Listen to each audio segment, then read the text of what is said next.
Oh, goodness.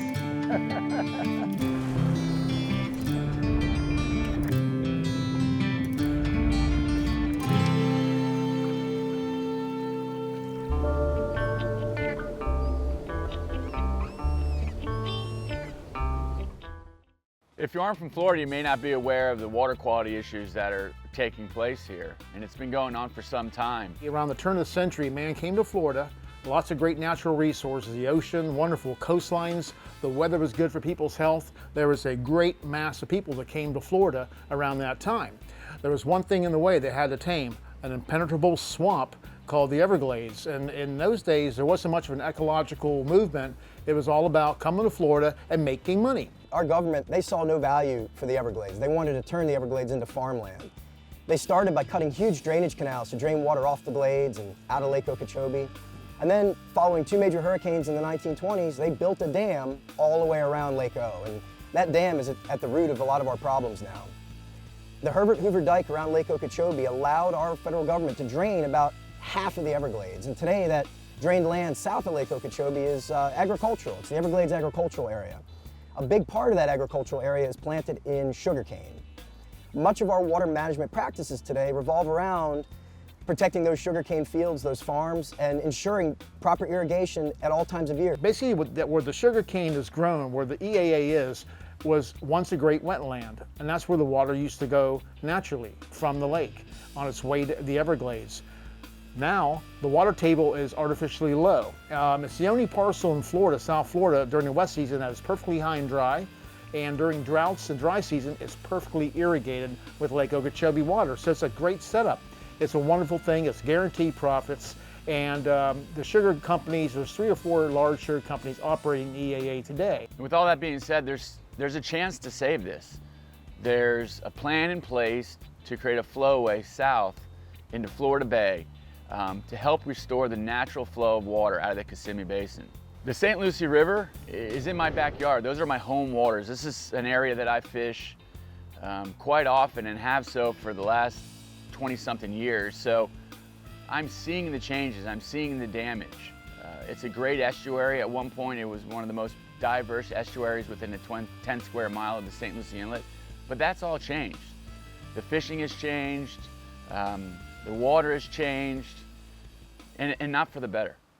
Talking with Mike, we had a little something different in store for our fishing day. We thought to ourselves, why don't we document what the water's like, what the fishing is like.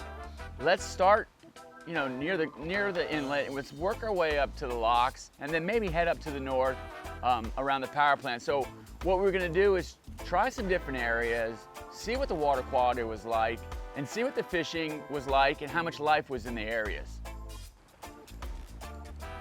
There he is. Come on. There he is. Good job. See that topwater bite? Man, he wasn't gonna be denied that fish. Oh, little jack. Yeah. See what I get. God, they love this rough water like this. Yeah. First thing in the morning with these estuaries. They don't get a great look at anything artificial. Just kind of chop. Just ambushing this bait Yeah. on the seawalls. God, look how dirty that water is, though, Mike. It's filthy. Can't see a thing, Barely see that jack. Probably one of the most underrated fish. A steady little jack. These walls are filled with these things, especially early in the morning when they're just chasing mullet up against the seawalls. Using these walls as ambush points, and if you can just get a topwater plug out there, just cover a lot of water with a plug, you can have a lot of fun with these guys. Get him back in the water.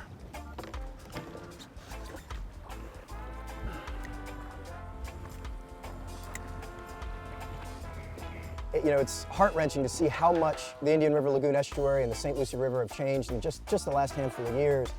We've lost the vast majority of our seagrasses, our oyster reefs are dying, and in general, our fisheries have really struggled because of issues associated with Florida's broken plumbing. The way water moves through our state is entirely unnatural. And while we'll never be able to go back to the way it was 100 years ago, we need to get it moving in the direction it's meant to move, and that's from north to south. The Everglades watershed starts around Orlando, Shingle Creek. Water flows south through the Kissimmee River, which once was a meandering river and is now being restored to become that again. But the water would come to the lake would overflow naturally over its banks, the southern banks, and the water would continue south. Real-Time Florida Sportsman is brought to you by Mercury Marine. Go boldly.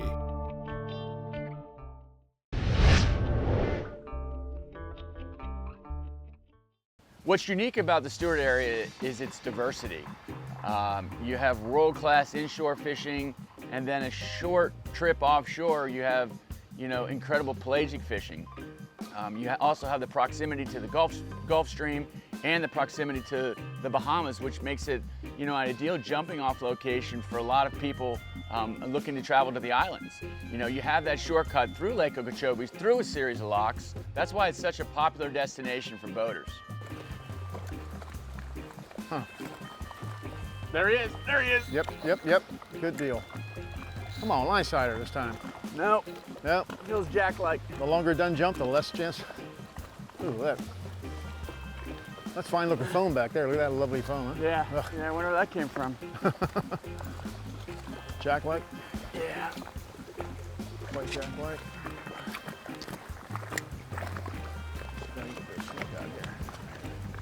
Come on, snook. Come on, baby.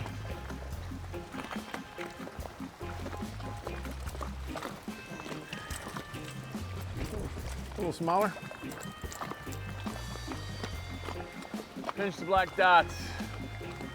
Get them under control.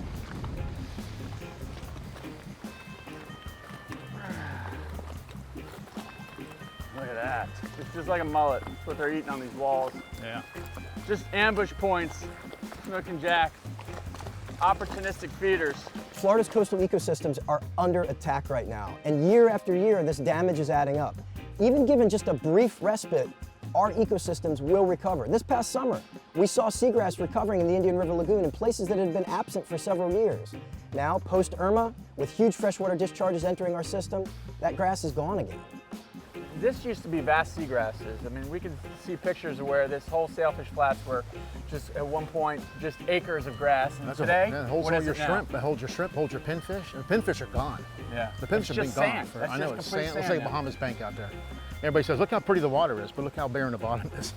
So it's just, we need relief. We need 5-10 years of relief and more. But so what I thought we'd do today is maybe start here, maybe work our way to the north, maybe check that out, and then maybe take that trip up to the locks and see that water that's coming out. Yeah, it's coming out today about 3 billion gallons a day. 3 billion gallons per day right now through the S80 locks. And it's funny, they put a number on it. It's always cubic feet per second, which is difficult to decipher. Nobody wants to say how many gallons a day. Yeah, I always say gallons.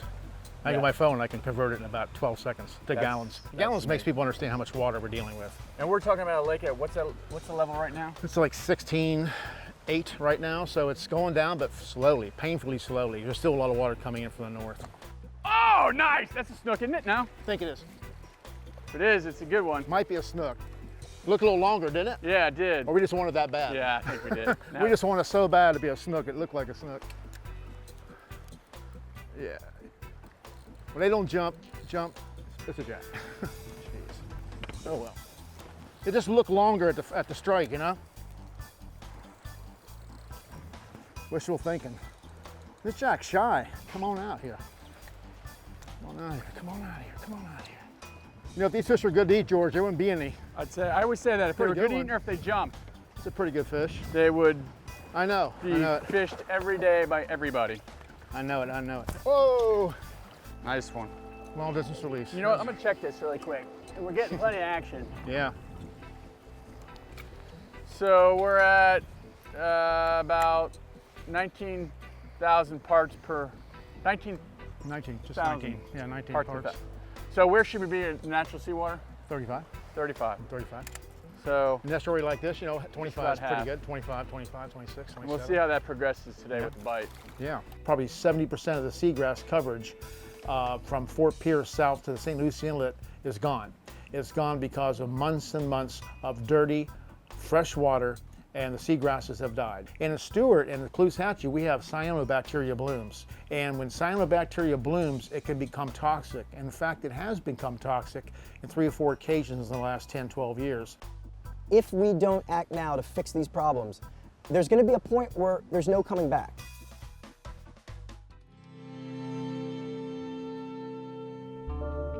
Real-Time Florida Sportsman is brought to you by Yeti Coolers, built for the wild.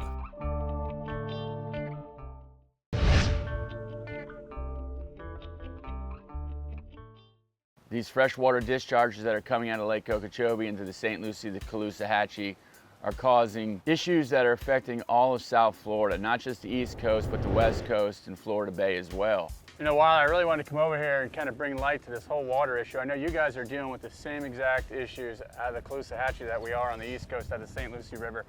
You know, this dumping of Lake Okeechobee has come to the forefront, you know, of people's attention. I think it's a little different this year. You know, we had this wet winter, which is normally not, you know, when we have these discharges. This year we had a super wet winter from the El Nino, you know, and we're already dumped up to, I think it's 100 billion gallons have been dumped into the Caloosahatchee and the St. Lucie River. Knew they were here, finally got the bite. Good fish. It's just a waiting game with these tarpon. We saw them rolling. We had the baits there. It's just, they're really picky sometimes, so you just got to convince one of them to eat. Yeah, we had a couple lines out, 3 lines out. One gets hit, it turns into a circus show. These guys will stretch you out really quick, try to get on top of them. They'll dump a spool before you know it. There's such respect. The guys just reel it in. You don't even have to ask. They all know that you're hooked up and they don't want to mess with you.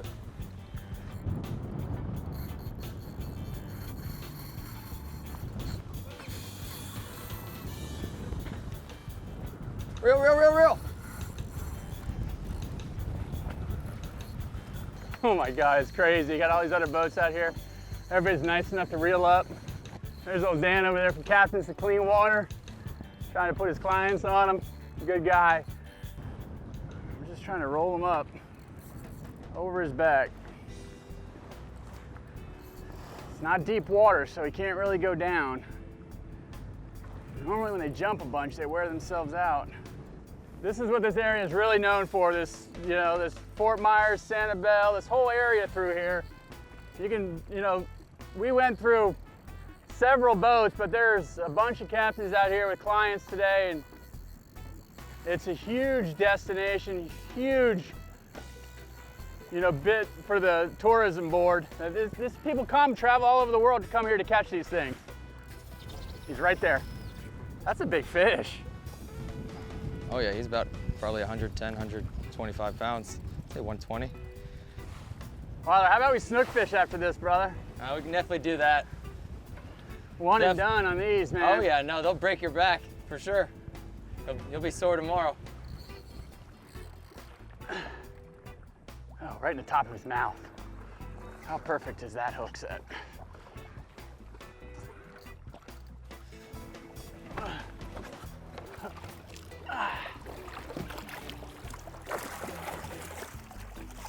Wow. Get her, bro!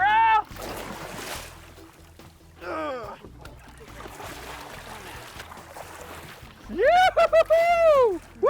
That's it. That's the one we came for. Oh yeah. Get my hands on her. I got her. You got her? Yep. Careful. That's a solid. Look how fat that fish is. It's probably about 140 pounds, I'd say. That is a solid fish. Awesome. God, that trocar was right in the top of her mouth. Right in the top of the button. I could have used 40-pound fluoro. Wouldn't have mattered. Look at that. She's nice and healthy. There she is. All right. Woo! Nice job, man. Thanks for putting me That was a on it, great brother. fish. God. That was an awesome fish. Oh. I think it was probably about, I'd say 140, 150 pounds. She had some thick shoulders on her. I don't want another one. Oh. When we look at Florida's coastal ecosystems, we have to think of them as one big critically ill patient. And while there's different issues in different parts of our state, it all comes down to fixing our water woes. In certain parts of our state, septic tanks are the prime culprit for pollution that's affecting the health of our waterways. In other areas, it's fertilizer. Here, in the St. Lucie estuary, it's discharges out of Lake Okeechobee. When you look at these freshwater discharges, you have to remember that no matter how clean that water is, it's still pollution. 1 billion gallons a day of fresh water pouring into a salty environment can kill our seagrasses, our oysters, and affect the health of many of our fish. Right here is kind of a funnel where the St. Lucie, the North Fork and the South Fork of the St. Lucie River kind of all spill out of here. And this is, you know, an integral part of this estuary. This is a great habitat for snook and other game fish and bait fish, and they can't live in that. We have all these influxes. We got like 6, 7 canals that empty from western interior. 4 majors beside the C-44, which is Lake Okeechobee.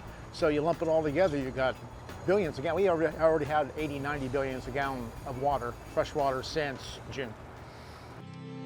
Real-Time Florida Sportsman is brought to you by Hook and Tackle, authentic performance fishing outfitters since 1963.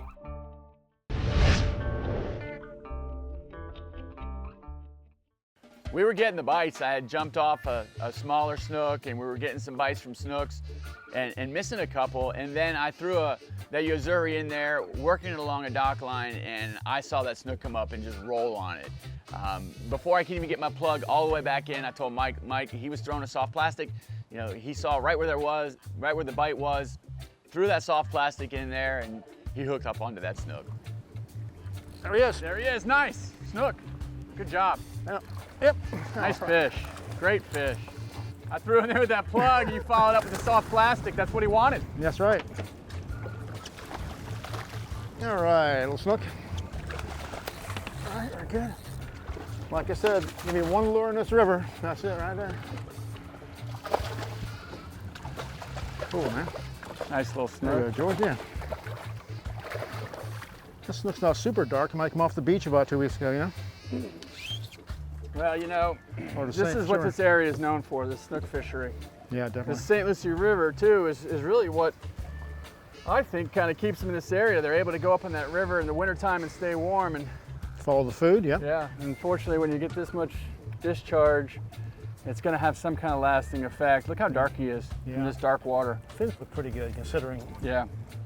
So we decided, let's make the run up to the St. Lucie locks. And it's a journey. It's probably about a 10, 12 mile run from the inlet. But you can see as you progressed up the river, up into the St. Lucie, up into the South Fork, towards the locks, you could see how that water quality just continued to deteriorate. We took water salinity levels at the inlet and as we progressed towards the locks, and those salinity levels went from 20 parts per thousand to 0 by the time we got to the locks. So this is it, Mike, St. Lucie locks. Yes, sir. It's How many- S80. That's 80. S80, how many gallons right there a day? They ramped it back up to about 5,100 cubic feet per second, and that is 3.5 billion gallons a day. 3.5 every day. billion gallons. We've had this kind of flow for 4 months. We're going to be topping 100 billion gallons again this year in this estuary. After last year, we had over 170 billion. 2 years prior, we had 200 billion. We've had these discharges more than not over the last 4 years, more days than not. And we're not the only ones affected. The Caloosahatchee on the west coast gets more than we do here on this coast. And ironically enough, the Everglades needs it and is not getting it. They can't get there. They shun it to the east, they shun it to the west. And ironically, the water that does get to the Everglades through good projects one day has to be under 10 parts phosphorus. There is no limitation to the amount of fertilizer that can be in this water. It's probably 80, 100 parts phosphorus, which is, the fresh water alone is a pollutant. Even without all the chemicals and all the phosphorus and nitrogen, a freshwater influx like this is a pollutant because it upsets the salinity of a marine environment. Right, regardless of whether this water is clean or dirty, it is not. It could be Perrier, it wouldn't matter. It's volume, it's a volume problem, it's also a quality problem. I mean, just look at the color of it. It's so turbid right now, you can't see Well, it's 6 muddy. inches. It's very muddy this year, George, because Lake Okeechobee was turned over by Irma, and all that legacy sediment on the bottom of the lake, which has legacy pollution, was buck to the top, and we're getting it now. This is the muddiest I've ever seen a discharge event here in Stewart. So we're trying to get that sheet flow down there to Florida Bay. That's the key. We can rehydrate the bay. During dry season, we'll have enough fresh water. Wet season will have fresh water, and we'll divert that water and stop the discharge to both coasts. It affects our fishery. It affects me personally as a full-time fishing guide. It's affecting the seagrass, it's affecting the oyster beds, and we're talking about, these are nurseries for fish for years to come. For decades, Florida's water decisions were largely made by the agricultural industry. But in just the last year, we have shown that our voices as anglers, as boaters, as water users truly matter. By speaking up, we have the ability to save Florida's waters for our future. I don't even know what to say. Ready? I'm ready. Okay. Ready. Come on out here. Come on, baby. Come on out here. What's going on here with the lines? You guys trying to make it more difficult? Ready? Just let her go. All right. You're standing right where I was looking. Ready?